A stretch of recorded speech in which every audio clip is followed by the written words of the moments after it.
প্ৰধানমন্ত্ৰী আৱাস যোজনা চৰকাৰে BPL ঘৰৰ গুৰুত্বপূৰ্ণ আপডেট লৈ আহিছোঁ।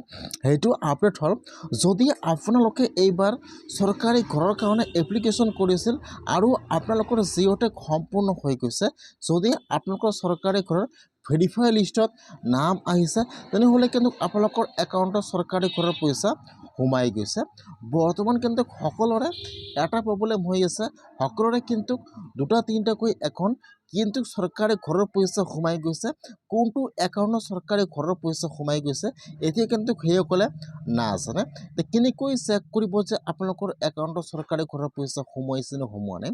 যদি আপোনালোকৰ চৰকাৰী ঘৰৰ জিঅ'টেক সম্পূৰ্ণ হৈ গৈছে, এতিয়া কিন্তু আপোনালোকে আপোনাৰ নিজৰ মোবাইলৰ পৰা চৰকাৰী ঘৰৰ পে'মেণ্টটো চেক কৰিব পাৰিব আৰু আপোনালোকৰ কোনটো একাউণ্টত চৰকাৰী ঘৰৰ পইচা সোমাই গৈছে আপোনালোকে সেইটোও আপোনালোকে আপোনাৰ নিজৰ মোবাইলৰ পৰা চাব পাৰিব। কেনেকুৱাকৈ আপোনালোকে চৰকাৰী ঘৰৰ পে'মেণ্টটো চেক কৰিব, আপোনাৰ কোনটো একাউণ্টত চৰকাৰী ঘৰৰ ফাৰ্ষ্ট কিস্তি বা পে'মেণ্টটো সোমাই গৈছে, কেনেকুৱাকৈ আপোনালোকে আপোনাৰ নিজৰ মোবাইলৰ পৰা চেক কৰিব, সম্পূৰ্ণ প্ৰচেছ দেখুৱাই দি আছোঁ। আৰু আপোনালোকৰ কোনটো একাউণ্টত চৰকাৰী ঘৰৰ পে'মেণ্ট সোমাই গৈছে কেনেকুৱাকৈ জানিব, সম্পূৰ্ণ প্ৰচেছ দেখুৱাই দি আছোঁ, চাই লওক। এতিয়া আপোনালোকে ফাৰ্ষ্ট এইটো অপশ্যনত আহিব লাগিব, pmayc.nic.in। মই কিন্তু আপোনাৰ সুবিধাৰ কাৰণে অপশ্যনৰ লিংকটো মোৰ ডিছক্ৰিপশ্যনত দি দিছোঁ। আপোনালোকে ডাইৰেক্ট ক্লিক কৰি ফাৰ্ষ্ট এইটো অপশ্যনত আহি যাব। অহাৰ পিছত ইয়াত চাব, ইয়াত 4 নম্বৰত দিয়া আছে ষ্টেক হোল্ডাৰ্ছ। এতিয়া আপোনালোকে সেইটো অপশ্যনৰ ওপৰত ক্লিক কৰিব, ষ্টেক হোল্ডাৰ্ছ। তাৰপিছত ইয়াত যিটো 1 নম্বৰত অপশ্যন আহি যাব IAY PMAYG বেনিফিচিয়াৰী। এতিয়া আপোনালোকে সেইটো অপশ্যনৰ ওপৰত ক্লিক কৰিব। এতিয়া আপোনাৰ ওচৰত এইটো পেজ অ'পন হৈ যাব এনেকুৱাকৈ। এতিয়া যিটো আপোনাৰ ঘৰৰ ৰেজিষ্ট্ৰেশ্যন ID নম্বৰ আছে, আপোনালোকে ফাৰ্ষ্ট ইয়াত আপোনাৰ ঘৰৰ ID নম্বৰটো বহাই দিব।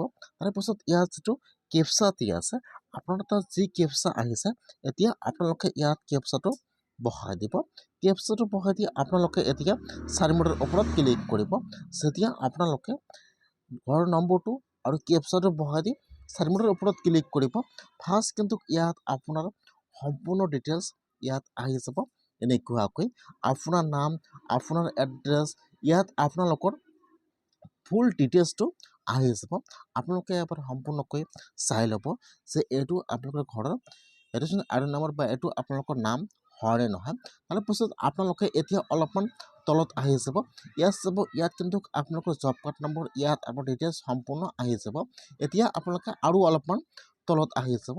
হোৱাৰ পিছত ইয়াত চাব, আপোনালোকে এপ্লাই কৰাৰ সময়ত যিটো বেংকৰ একাউণ্ট জমা কৰিছিল, আপোনালোকে ইয়াত ফাৰ্ষ্ট সেইটো বস্তু চেক কৰিব, আদাৰ ষ্টেটাছ। আপোনালোকে সেইটো চাব, সেইটো ইয়াত ভেৰিফাই আছে নে ৰিজেক্ট দেখুৱাইছে। ইয়াত চাব দি আছে অথেণ্টিকেটেড বাই UIDAI বাই ৰিজেক্টেড বাই PMS। ইয়াত চাব, যদি আপোনালোকৰ ইয়াত দেখুৱাইছে ৰিজেক্টেড, তেনেহ'লে কিন্তু আপোনালোকে ইয়াত যিটো বেংকৰ একাউণ্ট এপ্লাই কৰা জমা কৰিছিল, সেইটো একাউণ্টত আপোনালোকৰ ঘৰৰ পইচা ফাৰ্ষ্ট কিস্তি সোমোৱা নাই। যদি আপোনালোকৰ দুটা বা তিনিটা একাউণ্ট আছে, আপোনালোকে ফাৰ্ষ্ট যিটো একাউণ্ট বনাইছিলে আধাৰ কাৰ্ড দি, আপোনাৰ কিন্তু সেইটো একাউণ্টত পইচা সোমাই গৈছে। বহুতৰে কিন্তু সেইটো প্ৰব্লেম হৈ আছে, ইয়াত জমা কৰিছে এটা একাউণ্ট কিন্তু আন এটা একাউণ্টত পইচা সোমাই গৈছে। আপোনালোকে সেইটো বস্তু চেক কৰিব, যিটো একাউণ্টৰ সৈতে আপোনালোকৰ ফাৰ্ষ্ট DBD লিংক হৈছিল, আপোনাৰ কিন্তু সেইটো একাউণ্টত পইচা সোমাই যাব। সেইকাৰণে আপোনালোকে এপ্লাই কৰাৰ সময়ত যিটো বেংকৰ একাউণ্ট জমা কৰিছিল, আপোনালোকে খালি সেইটো একাউণ্ট চেক নকৰিব।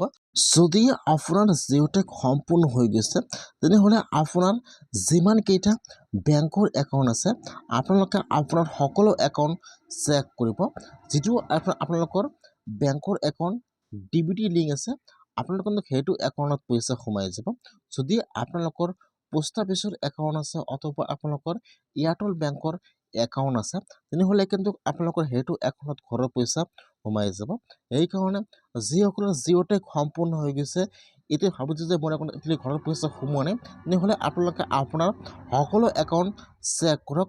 আপোনাৰ কিন্তু যিকোনো এটা একাউণ্টত ঘৰৰ পইচা সোমাই গৈছে, আপোনাৰ যিটো একাউণ্ট DBD লিংক হৈ আছে, আপোনালোকৰ সেইটো একাউণ্টত ঘৰৰ পইচা সোমাই গৈছে। আপোনালোকে এনেকুৱাকৈ ফাৰ্ষ্ট চেক কৰক যে আপোনাৰ পে'মেণ্টটো ভেৰিফাই হৈ আছে নে। যদি ইয়াত দেখুৱাই ভেৰিফাই, তেতিয়াহ'লে কিন্তু আপোনালোকৰ একাউণ্টত ঘৰৰ পইচা সোমাই গৈছে। আপোনাৰ সকলো একাউণ্ট চেক কৰিব।